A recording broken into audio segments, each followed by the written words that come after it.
brought to you by Palvi Agrico. आता शेतीसाठी जे काही लागणार ते घरपोच मिळणार, तेही मोबाईलच्या एका क्लिकवर। हा एवढा नालायक अधिकारी आहे, खुल्ला सोडून देतो। चोर भ्रष्ट अधिकारी, तुम्हाला विनंती आहे माझी, अशा अधिकाऱ्याला पाठीशी घालू नका। 32 दिवस ही फाईल डीजी ऑफिस मध्ये पडली, 32 दिवस रेती सारख्या संवेदनशील विषया एक पोलीस अधीक्षक रिपोर्ट कर, हे डिसिप्लिन आहे। हा राकेश जाधव नावाचा अधिकारी बाहेर येऊन आपल्या सहकारी अधिकाऱ्यांना सांगतो मेरा कोई बाल बाका नहीं, कोई बाल बाका नहीं, आणि त्यांनी गुन्हा दाखल केला। हा गंभीर नाही अध्यक्ष महोदय, थोडीतरी आम्ही राज्यकर्ते म्हणून लाज वाटायला पाहिजे। ज्येष्ठ सदस्य आम्ही सगळे बोलतायत, एवढी पकडल्या गेल्यावर त्यावरही यांनी इथे सुद्धा गडबड करायचा प्रयत्न केला। बाकी तिथला पोलीस स्टेशनवर प्रेशर टाकायचा।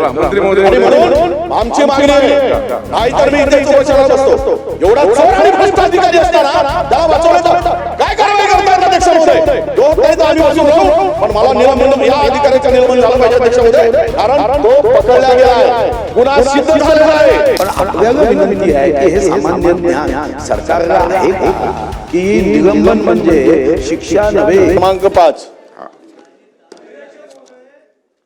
अध्यक्ष महोदय, जो विषय या ठिकाणी आलेला आहे,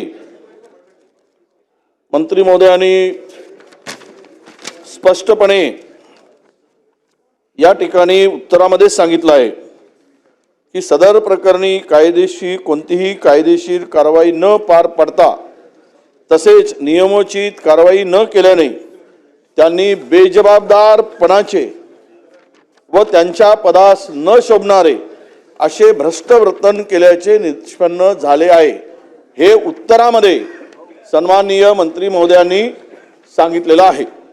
आणि त्यानंतरही मंत्री महोदयांनी या संदर्भात उत्तर देत असताना यामध्ये झालेला त्यांच्याकडे जो प्राप्त प्रस्ताव असून त्यांच्या विरुद्ध नागरी सेवा शिस्त व अपील नियम 1969च्या नियम 8 अन्वये विभागीय चौकशी करण्याचा शासनाने निर्णय घेतला। उत्तरामध्ये त्यांनी सांगितलं, माझा अध्यक्ष महोदय, ज्यावेळेस विभागीय चौकशीचा विषय येतो त्यावेळेस हे प्रकरण गंभीर आहे आणि चौकशीमध्ये ते निष्पन्न झालेलं आहे, हे आता सिद्ध झालेलं आहे। पोलीस अधीक्षकांनी जो अहवाल दिला, अशा प्रकारचे 9 प्रकार केलेले आहेत, फक्त 2 उघडकीस आले, 9 गुन्हे। हा एवढा नालायक अधिकारी आहे, खुल्ला सोडून देतो। चोर भ्रष्ट अधिकारी, तुम्हाला विनंती आहे माझी, अशा अधिकाऱ्याला पाठीशी घालू नका। जो अधिकारी अध्यक्ष महोदय, हे सर्व वस्तुस्थिती आता मी मानत नाही, पण आपल्याला विनंती अशी आहे की तो हे गंभीर प्रकरण आहे, कारण सेवा आणि शर्ती नियम हे केव्हा चौकशी होते अध्यक्ष महोदय, की ज्या वेळेस तो गंभीर प्रकरण सापडलं। माझं एवढीच विनंती आहे की तुम्ही याला आजच्या आज निलंबित करण्याची कारवाई करावी आणि हे आजच्या आज झालं पाहिजे। पुराव्यासकट पोलीस अधीक्षकांनी गंभीरपणे याची नोंद घेऊन गुप्त अहवाल पाठवला आहे, तो अहवाल पूर्ण सरकारकडे प्रलंबित आहे, फक्त काही नाही, इथे आदेश होण्याची बाकी आहे। मी आजच सकाळी एसीएस होमशी बोललो, ते म्हणलेत की हे प्रकरण आम्ही सरकारकडे पाठवलेलं आहे, आता आजच्या आज याच्यावर कारवाई व्हावी, निलंबित करावं आणि विभागीय चौकशी तो तिथेच कार्यरत राहील आणि पुन्हा विभागीय चौकशी, म्हणजे हे प्रकरण दडपण्याचं काम आहे।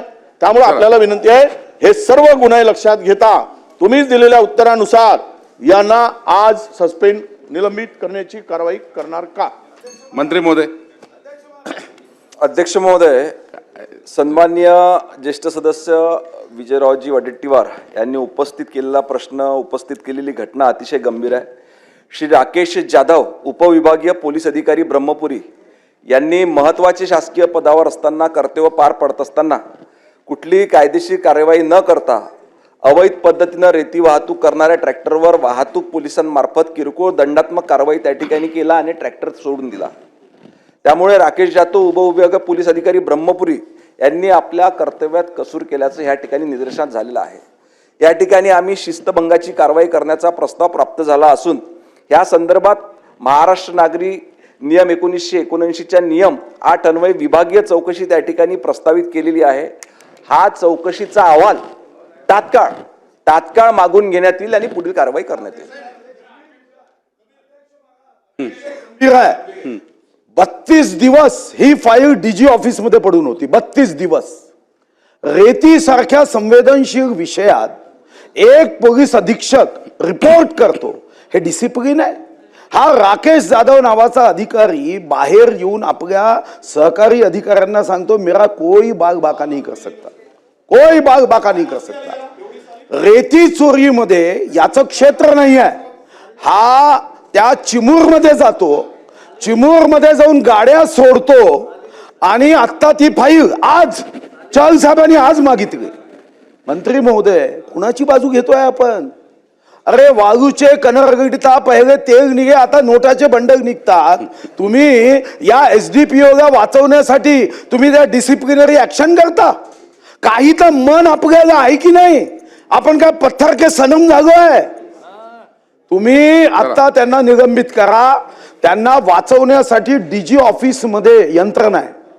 मी स्वतः डीजीला भेटलो, डीजीनी 4दा फोन केले, फाईल निघत नव्हती. 4दा मी प्रत्यक्षात स्वतः भेटलो. अशा डीजी मॅडम असेल तर मला म्हणे मैं क्या कर सकती हूं. खरंच आहे. कुठे गेला महाराष्ट्र? अध्यक्ष महाराज, अपेक्षा ही आहे, तुमच्या जिल्ह्याचा मी पालकमंत्री राहिलो आहे, कधीतरी जाण ठेवा. तुम्ही आता त्यांना निलंबित करा आणि निलंबित करून फक्त ही डिसिप्लिनरी ऍक्शन नाही, त्याची एसीबीची चौकशी करा. नागपूर एसीबीला प्रकरण द्या आणि त्याची बाकी माहिती व्यक्तिगत मी तुम्हाला देतो.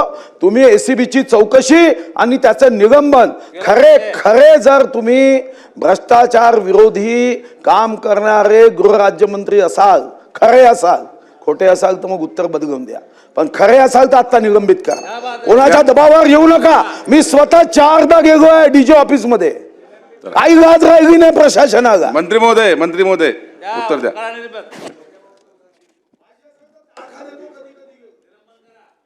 ज्येष्ठ सदस्य सन्मान्य सुधीरभाऊ मुनगंटीवार यांनी सांगितलेली परिस्थिती, सांगितलेली घटना आणि केलेली मागणी ही निश्चितच अतिशय जबाबदार पद्धतीने आपण ही मागणी केलेली आहे. घटना देखील गंभीर आहे. जी विभागीय ऐकून घ्या ना, जी विभागीय चौकशी आता त्यांनी सांगितलं की डीजी ऑफिसमध्ये 32 दिवसापासून फाईल पडलेली होती आणि तिथे एक काहीतरी व्यवस्था आहे, रॅकेट आहे की ती फाईल येऊ देत नाही. तर निश्चितपणे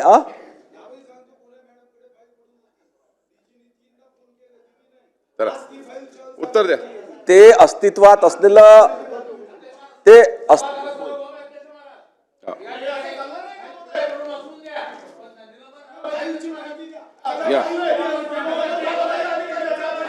उत्तर होऊ द्या.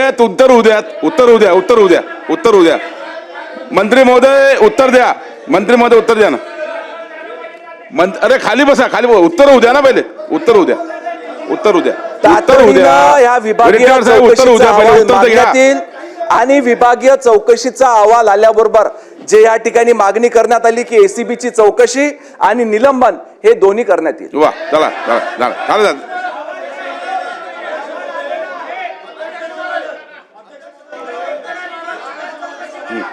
या भ्रष्ट अधिकाऱ्यांनी, अध्यक्ष महोदय, या चोर अधिकाऱ्यांनी डोनारकर नावाचा माणूस आहे, त्याचा हायवा पकडला. हायवा पकडून तो चिमूरच्या पोलीस स्टेशन मध्ये उभा केला. 10 दिवस, ऐका, 10 दिवस हायवा पकडला. चिमूरच्या पोलीस स्टेशन मध्ये तो हायवा उभा होता. 10 दिवस कारवाई केली नाही. पोलीस अधीक्षकांनी जाऊन म्हणजे त्याच्यापूर्वी तोच ट्रक तिथून काढला. त्यांनी लेखी स्वरूपात डोनारकरनी दिलाय, मी 50,000 रुपये दिलेत म्हणून ट्रक सोडला, म्हणून 50,000 रुपये हायवा लेखी स्वरूपात पोलीस अधीक्षकाकडे आहे. 50,000 रुपये दिल्याचा म्हणून. आणि त्यानंतर तो हायवा सोडल्यानंतर तोच हायवा ब्रह्मपुरी पोलीस स्टेशननी गुन्हा दाखल केला. म्हणजे चिमूर पोलीस स्टेशन मधून हायवा सोडला 50,000 रुपये घेऊन, 10 दिवस उभं करून कारवाई केली नाही, FIR केला नाही. आणि नंतर त्याच्यावर तोच हायवा रेती भरलेला ब्रह्मपुरीमध्ये पकडला गेला बिना रॉयल्टीने आणि त्यांनी गुन्हा दाखल केला. हा गंभीर नाही अध्यक्ष महोदय? थोडी तरी आम्ही राज्यकर्ते म्हणून लाज वाटायला पाहिजे. ज्येष्ठ सदस्य आम्ही सगळे बोलतायत. एवढी पकडल्या गेल्यावर त्यावरही यांनी तिथे सुद्धा गडबड करायचा प्रयत्न केला, बाकीच्यावर तिथल्या पोलीस स्टेशनवर प्रेशर टाकायचं. चला मंत्री महोदय आणि म्हणून आमची मागणी आहे, हा. नाहीतर मी इथेच उपोषणाला बसतो. एवढा चोर आणि भ्रष्ट अधिकारी असताना त्याला वाचवण्याचा काय कारवाई करतायत अध्यक्ष महोदय? जो होत नाही तर आम्ही बसून राहू, पण मला निलंबन, या अधिकाऱ्याचं निलंबन झालं पाहिजे अध्यक्ष महोदय, कारण तो पकडला गेला आहे, गुन्हा सिद्ध झालेला आहे, पोलीस अधीक्षकाच्या चौकशीमध्ये निष्पन्न झालेला आहे. त्यामुळे आता त्याला वाचवण्याचा प्रयत्न करू नये. चला मंत्री महोदय. सभागृहातल्या सर्व सदस्यांच्या भावना लक्षात घेता मी पुन्हा एकदा सांगतो की विभागीय चौकशी आपल्या इथे एक कार्यप्रणाली आहे काम करण्याचं. प्रत्येक वेळेस तातडीनं निलंबित करणं हा काही त्याच्यावर पर्याय नाही आहे. ज्या एक मिनिट मला बोलू द्या बोला, उत्तर द्या. आपल्या इथं एक कार्यप्रणाली देखील आहे. निश्चितपणे आपण ज्या मागण्या केली आहे, एसीबीची चौकशी देखील त्या ठिकाणी निश्चितपणे करण्यात येईल आणि निलंबन देखील करण्यात येईल. पण त्याच्या आधी तातडीनं विभागीय चौकशीचा अहवाल शासन त्या ठिकाणी मागवेल आणि पुढील कारवाई करेल. चला हे बघा. नाही हा बोला. नाही, मी मंत्री महोदयांना एक गोष्ट, मंत्री महोदयांना गंभीरपणे एक गोष्ट लक्षात आणून देतो. एक मिनिट बोलत आहे बोलत आहे. मंत्री महोदयांच्या एक गोष्ट, अध्यक्ष महाराज माईक सुरू करा. वडेट्टीवार साहेब, मी मंत्री महोदयांच्या एक गोष्ट लक्षात आणून देतो. मी स्वतः जबाबदारीने सांगितलं की त्यांची फाईल दाबण्यात आली. आज जेव्हा लक्षवेधी आली तेव्हा ती फाईल चहल साहेबांकडे आज आली. आता तुम्ही सांगताय निलंबन न करता आम्ही चौकशी करू, तर तुमच्या माहिती करता सांगतो की तो ज्या पद्धतीने तिथं डायलॉग देतोय सलीम जावेदचे की मेरा कोई कुछ बिघाड नहीं सकता. आपण निलंबन कशासाठी करतोय की चौकशीमध्ये त्यांनी हस्तक्षेप करू नये, एवढाच मुद्दा आहे. निलंबन म्हणजे शिक्षा नाही, एवढी जी काही सामान्य ज्ञान आहे, जनरल नॉलेज आहे, ते आमच्या इकडे आहे. म्हणजे कोण बनेगा करोडपतीमध्ये प्रश्न विचारला तर आम्ही सांगतो निलंबन ही शिक्षा नाही आहे म्हणून. पण आपल्याला विनंती आहे की हे सामान्य ज्ञान सरकारला आहे का की निलंबन म्हणजे शिक्षा नव्हे. निलंबन करण्याचं उद्दिष्ट जेव्हा या संदर्भातलं परिपत्रक काढलं गेलं तेव्हा कोणत्याही चौकशीवर त्याचा अनुकूल प्रतिकूल परिणाम त्यांनी करू नये म्हणून त्याचं निलंबन आहे. निलंबन म्हणजे शिक्षा कोण म्हणताय? तुम्ही आत्ता निलंबन करा, त्या चौकशीवर कोणताही अनुकूल प्रतिकूल परिणाम होणार नाही. आज ती फाईल गेली, इतके दिवस पडून राहिली, 4-4दा गेल्यावर पडून राहिली, याचा अर्थ काही तर गंभीर आहे. हा, वाचवायचं असेल तर वाचवा, काही अडचण नाही. वाचवायचं असेल तर वाचवा, सांगा आम्हाला वाचवायचं आहे, काही अडचण नाही. पण कमीत कमी अशा पद्धतीने डिसिप्लिन पोलीस विभागाचं बिघडू देऊ नका की एसपीच्या विरोधात जाऊन. अध्यक्ष महाराज बोलू द्या ना. बोललेत ना आपण. बोलू द्या ना, गंभीर विषय आहे. हो मांडला ना आपण. आपण ताबडतोब निलंबन करावं ही मंत्री महोदयांना हात जोडून आग्रही मागणी आहे. सन्माननीय मंत्री महोदय. सभागृहाचे ज्येष्ठ सदस्य सन्मान्य सुधीरभाऊ मुनगंटीवार यांना माझी विनंती आहे. आपण सभागृहाचे ज्येष्ठ सदस्य आहात. निश्चितच सरकारवर कोणाचाही दबाव नाही, कारण ह्या देशाचं नेतृत्व सन्मान्य पंतप्रधान नरेंद्रभाई मोदी करतात आणि राज्यामध्ये हा गृहविभाग सन्मान्य मुख्यमंत्री देवेंद्र फडणवीस साहेबांच्या नेतृत्वात अतिशय भक्कमपणे चांगलं काम पारदर्शक पद्धतीने या ठिकाणी करतो. कुठल्याही दोषी व्यक्तीला लपविण्याचा सरकारचा कुठलाही उद्देश त्या ठिकाणी नाही आहे. परंतु आपली जी प्रक्रिया आहे, मी आपण सांगितली आपली जी कार्यपद्धती आहे, त्या कार्यपद्धतीत विभागीय चौकशीचा अहवाल येणाऱ्या आठवड्यात मागून, ह्याच येणाऱ्या आठवड्यामध्ये मागून तात्काळ निलंबन आणि एसीबीची चौकशी आपण जे सांगितली ते करणार आहोत. चला लक्षवेधी क्रमांक 3.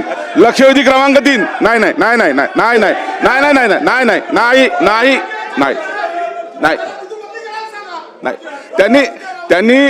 त्यांनी 1 आठवड्याचा वेळ मागितलेला आहे. नाही हे बघा, त्यांनी समर्पक वडेट्टीवार साहेब त्यांनी समर्पक उत्तर दिलेलं आहे. आणि नाही आता हे असं योग्य नाही, असं नाही योग्य नाही, हे योग्य नाही. त्यांनी 2 वेळा रेकॉर्डवर आलेला आहे, असं करू नका. नाही बिलकुल नाही. चला लक्षवेधी क्रमांक 3 सुहास कांदेजी. लक्षवेधी क्रमांक 3 मंत्री साहेब, लक्षवेधी क्रमांक 3. अरे बसा हो.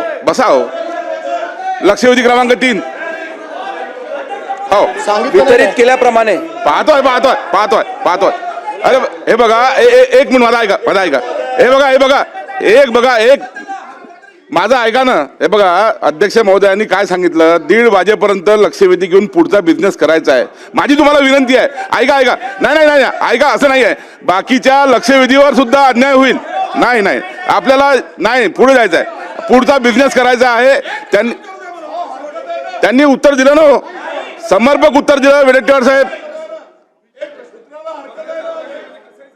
महोदयांना माझी एवढीच विनंती आहे, ही चौकशी तुम्ही विभागीय करणार आहात तोपर्यंत ज्या ठिकाणी जो आहे त्या अधिकाऱ्याला तात्काळ तिथून हलवणार का, ऑफिसला जमा करणार का, ही कारवाई होईपर्यंत कसा राहू शकतो तिथे तो?